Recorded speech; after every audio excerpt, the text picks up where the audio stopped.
Your made in Italy Gucci 80% come from Chinese factory. They just add the logo in Europe to make you pay the price of 10 times. Close your eyes. If your hammer says made in China, does it feel cheaper? No, that's no quality issue. It's luxury brand washing. Fun fact, the hand stitching your product, 42% are Chinese artisans. We don't do cheap, we do underrated luxury. Why pay 2,000 Europe for Parisian air? Same leather, same craft, just without the European fairy tale facts. Be a luxury rebel, you can shop on Chinese platforms such as Taobao. As a fashion design major and I have a degree in fashion design, I'm absolutely loving y'all crash out and lose y'all mind over these luxury brands that have been bullshitting you for centuries. Once I went to school and I learned that most of these luxury items are made in China or overseas and then finished in a European country, I was like, I'm never spending the money on a bag ever, ever. I've bought some stuff in my day, big up DHgate, but I do have a pair of Gucci's that my brother, rest his soul, he did buy me. But other than that, one time like that, even with clothes, like it's so hard for me to shop nowadays because I don't even do fast fashion. But back to luxury stuff. People are learning that they have saved and spent their hard-earned money on products that were made in China, which is not bad. But for these luxury companies who've been saying that, oh, this is made in Europe, designed in Europe, da-da-da-da, they've been lying to y'all. And I'd love to see y'all crash out because, oh, you spent your whole check on some Gucci's that were made in China, not even made in Europe.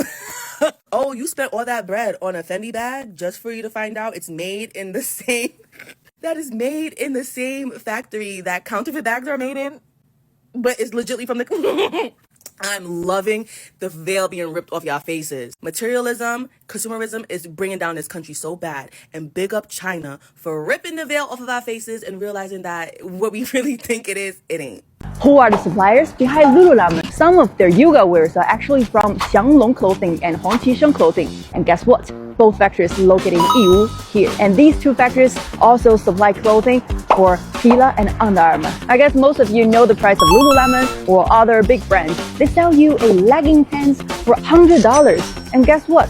Here in these two factories, you can get them for around $5 to $6. Crazy! And what's even better? The material and the craftsmanship are basically the same because they all come the same production line. See, this is why people come to China and looking for the OEM factory because they just can get the cheapest and best quality product from there and sell you. I realize the demographic that I appeal to, but y'all, I never understood the $100 leggings. I didn't get it. I don't get it. I never will. You would have never convinced me to spend $98 on sweatpants. I just don't understand, like, anyone who is shocked that their stretchy pants were were not worth $100. Like, what do you mean? What do you mean? What do you mean? Why are we confused? Hey guys, welcome back to the channel. I had no sights on filming today. I really don't have a lot prepared, and I actually wasn't really prepared to film this, so we'll see how this ends up turning out. But from where I'm coming to you in the future, yesterday was when I saw a whole bunch of these videos of luxury suppliers from China, you know, giving tours of their factories and like going into the process of manufacturing and you know, kind of telling the public at large that the luxury brands that a lot of people are so like highly esteemed as being made from Europe are actually made in factories in China. And I have thoughts.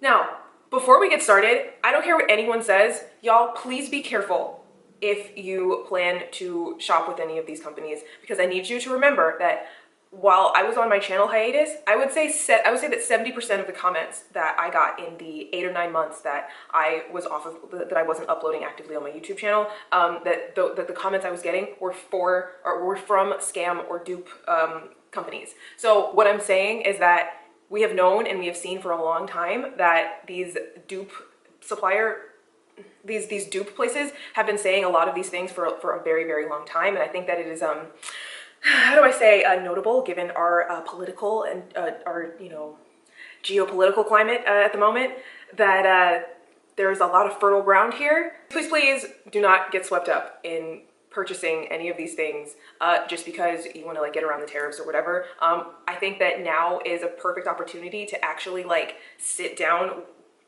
to yourself and do an introspection on what about these things, if you do love them, why are you purchasing them, what purpose do they serve for you? And that's mostly what we're going to be talking about today.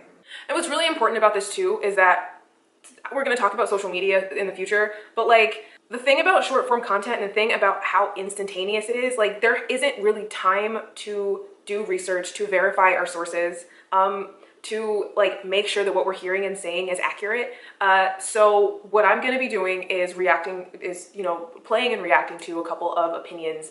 Yeah, this isn't my wheelhouse, but we're going to give this a shot for this video because I find this fascinating. And again, I find a couple of holes in some of the discourse, but that's also because I'm not really a part of it. You know what? The other thing too is that I'm just going to tell you, it is April 14th today. And I don't know when this video is actually going to come out, but the United States has embroiled itself in a trade war with countries, and my financial and economic literacy is not particularly high. I'm not educated at all in this sector, so please bear that in mind. Put it this way, I am so zoomed out currently, I am now in a place where I am just reconsidering my entire relationship with consumerism as a whole. And this is part of the reason why. Like, prices, it appears, are either gonna go up, people say they aren't. I think they're lying about that, but we're gonna have to set that aside. What I'm taking this time to examine is like fundamentally the reasons why I am participating in this being partially being the economy as a whole, and what I get out of it and how I benefit from all of this, right? So it's not about will there be tariffs, it's not about won't there be tariffs, it's not about like is the bag made in China versus France. I'm just so zoomed out beyond that. Like, I'm questioning, like, do I like this shit at all? Well, and I've determined I do, but I think that you in this time, rather than focusing on the day-to-day, news headlines of like, will there be tariffs, will there not be tariffs, like, is your next handbag gonna cost you $3,000 or $4,500? What I think in this time that we all need to examine is, do we want the thing in the first place, and why? What is it going to do for us if we spend any amount of money on it? So that's kind of the purpose of this entire exercise, the exercise of my no-buy, the getting away from consumerism, at least for the year, and seeing like what I, in specific for myself, am getting out of this transfixion with constantly buying shit, or what I was getting out of it, and is that something that I actually am benefiting from? I'm leaning towards no, but come December, maybe like we'll be able to see like what the answer to that question is. So anyway, all that's to say, there's a lot of back and forth. I don't know. The fact that I don't have my TV on means that I don't know exactly what's going on, day to day with the economy and shit, and I'm really to a point where I don't care anymore. I'm just focusing on me and, the people who I care about. And you should do the same. Ask yourself these questions. What am I getting out of this? How am I benefiting? What is it costing me? Is it worth it? The luxury community, I would say, that I've been a part of in the last 10 years, I've seen a lot of you have read this book. This is called Deluxe by Dana Thomas, How Luxury Lost Its Luster. Yeah, I've seen a whole bunch of, people within the community have posted that they've read this book and like, have read this book to learn more about the luxury industry. And what I can briefly summarize it to say is that it's kind of the story of how, like, it basically starts at like the beginning of the 20th century and kind of around like the aftermath of World War II, and how there was a pretty quick progression of independent European brands being swallowed up by Bernard Arnault at LVMH. And this is kind of the story that details that. It talks about the change in the way like luxury and luxury fashion was done, basically from the post-war era up until the 90s. So this book was written actually in 2008, before the first economic crash of our lifetimes. If you haven't read it, I do recommend reading it. The reason why I bring it up and want to talk and I'm talking about it so extensively is because there is a chapter where Dana Thomas talks about exactly this, about the items from these brands being probably like 90% manufactured and put together in China and then shipped over to Europe, just to put on like maybe a handle or glue on a strap or whatever, in Italy or in France, as a way of cutting costs. And to which I say, like, those of you watching this, a lot of you knew this already, right? I knew this already. And the reason why I want to talk about it is because I reconciled this part a long, long time ago. And so what I reconciled then, after reading this book, after kind of like stewing over the message over it, is that I have to have, if I'm going to continue to participate in it, and again, I read this book about 10 years ago in 2015.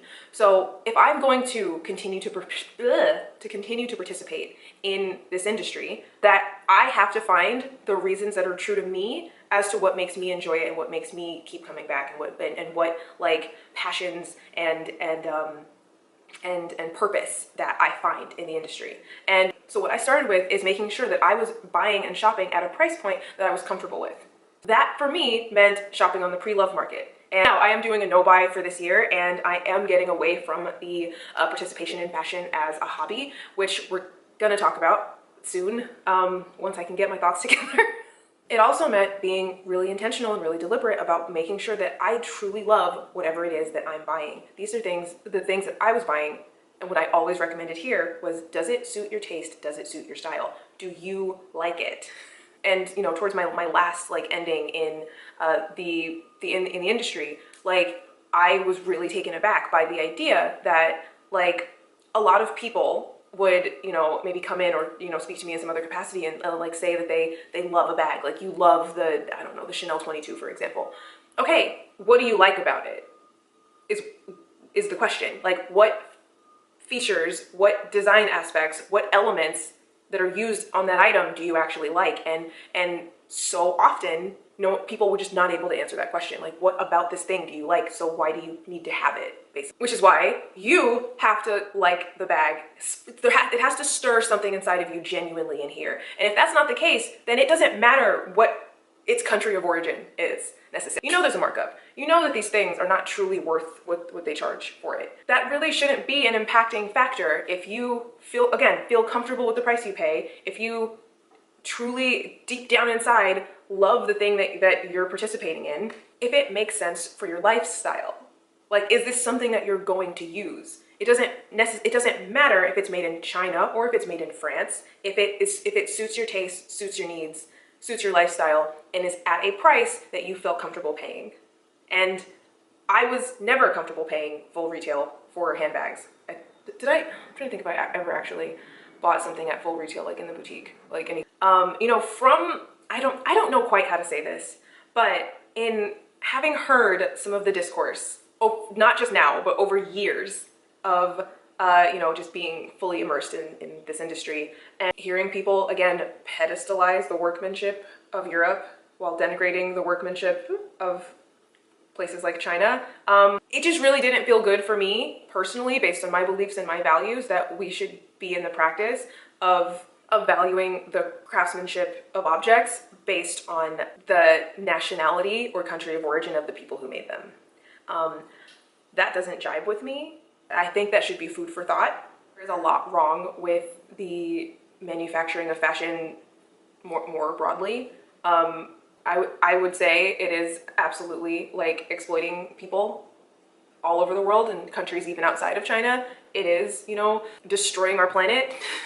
It is bankrupting us and cluttering our homes. Like, all of those are true, but no, but seriously, in the wake of the influencer Nikki Sky getting rid of her bags, what I mentioned was the idea that some people are buying things for what I call the wrong reasons. And in that video, I didn't really get into that deliberately, but I guess we could take a little bit of time to unpack like some of the reasons that I believe are the wrong reasons to participate in fashion or participate in the consumption of fashion as a hobby. And I would say that at its core, the wrong reasons are reasons that are dependent on the opinions or beliefs or attention of other people that are not you.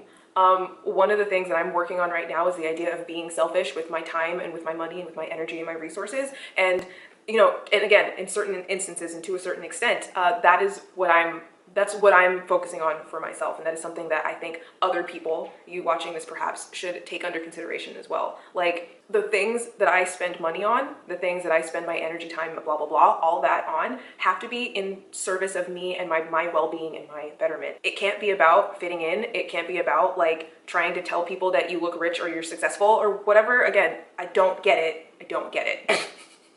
Things like buying into like prestige or like buying into the idea that you're getting a piece of the heritage of some brand that doesn't give a shit about you, like, that was never it for me. That was never what I spoke about here. And I genuinely hope that was not, and I genuinely hope that the people that I was interacting with and was like engaging with at this level, like, I wish I could say we were all at this for the same reason, because we thought it was fun, because we thought it was cool, and because we enjoyed it. And it seems to me that just hasn't been the case. that just hasn't been the case by and large. Quick spoiler for my bag collection video, I kept this.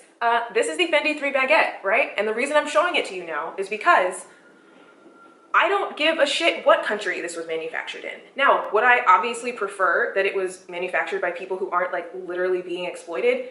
Obviously, but that's not really within my control. What is in my control is, do I like this, right? Do I like this? I like this bag. The clasp, the clasp is cool. It's just really cool, right? I bought this on Poshmark for $400. That has nothing to do with tariffs. That has nothing to do with its country of origin. I really am not interested in, you know, the lore and mythology behind the Fendi family. Don't care about that. I like how this looks. And you know, some things I think we should allow to be vapid and shallow. For vapid and shallow reasons, and be honest about it, is what I think is a necessary like response in this time. Now we're gonna watch some TikTok rants. We're gonna react to them. FYB is full of these videos from China just sharing how they manufacture luxury goods and how they're trying to just go straight to the consumers now and they don't even want to work with these brands. It seems like I'm surprised more people didn't know that they'll, like, for example, if they're doing like a luxury bag, they'll probably make the majority of the bag in China and then they'll ship it back to whatever country it is, and then in that country they'll either add some finishing touches or they'll add their logo or some sort of something, right? They'll add something so that allows them to be able to write made in Italy or made in America. That was in this book. I read that 10 years ago. And again, I don't know if I have cut in to say this yet, but in reading that 10 years ago and still deciding that this was something that I enjoyed, this being like the luxury industry and the buying of purses and all that, like I made my peace with that. I reconciled that and I found my own reason to purchase these things. It's not about the quality necessarily. It's about my own personal enjoyment of the things themselves. It's about the use that I get from the things themselves. And of course, it was also always about the amount of money that I was comfortable spending in that moment. Get in here, y'all. Let's talk about it. Let's talk about this. China is going straight rogue, okay? Have y'all seen what's blowing up on TikTok right now? The Chinese factory workers are exposing the truth about so-called luxury brands. It turns out... Wait.